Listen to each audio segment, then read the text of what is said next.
If possession is 9/10 to the law, then the Wales under-21 outfit should have annihilated their Scots counterparts in last Friday's curtain raiser to the international weekend. As it was, the exuberance of youth gave way to a leaden-footed obsession with forward dominance that played right into their opponent's spoiling grasp.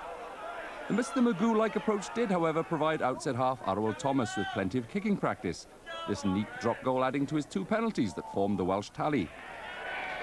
Endless streams of line-out ball from Steve Ford in the middle and Shea Billen at the front should have meant limitless attacks by the Welsh backs. Unfortunately, Craig Moy's burst was as rare as a kilt at a bar mitzvah, the wayward pass only giving the Scots an opportunity to absorb Welsh ambitions in their defensive blanket, regroup and find the safety of touch.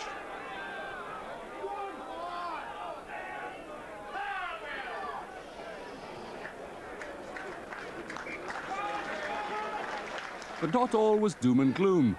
On the rare occasions when the ball was not confiscated by the forwards, the onus for attack fell on centre Richard Jones. His ability to straighten the line and link with support was underused on a criminal scale.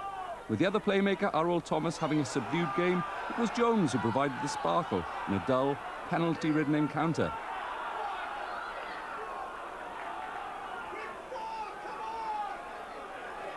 But the Battle of the Boot was won by Springbok sinker Duncan Hodges with 5 highlighted Welsh ineptitude, lack of street cred and fear of the wide open spaces. To unleash the latent talent in this Welsh side will require an end to stodgy thinking and the banning of Neanderthal tactics.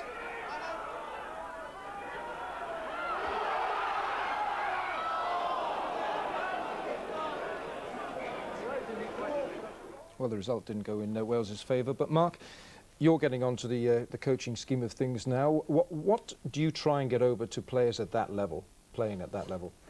Well, I mean, a lot of the time, you know, there's some real quality players there. I know this Richard Jones in the centre had a great game, and this Gareth Thomas in particular, you know, is an outstanding talent. But and I mean, they're through to their development. At the senior level, Alan, just before you mentioned that there was a lack of discipline, shouldn't it be at this level and before that?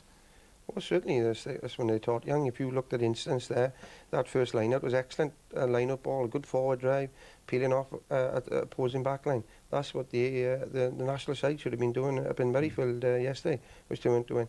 And the discipline factor was that we spoke to the referee in the first 10 minutes, and I watched the game.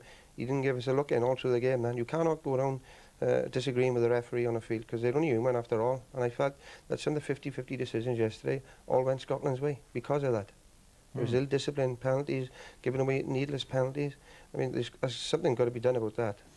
David, are you convinced, because I know you watch a lot of rugby, are you convinced that it's coming through the levels, through the under-21s? Well, I don't know whether it is or not, actually, but there's a lot of inconsistency as well, because, I mean, Spencer John, as good as he might well be, has come straight out from oblivion, quite frankly, you know, into the Welsh side when they've picked an A-side. They've had Manley playing for the A-side as a winger, but he's been overlooked on a number of occasions as far as the cap is concerned.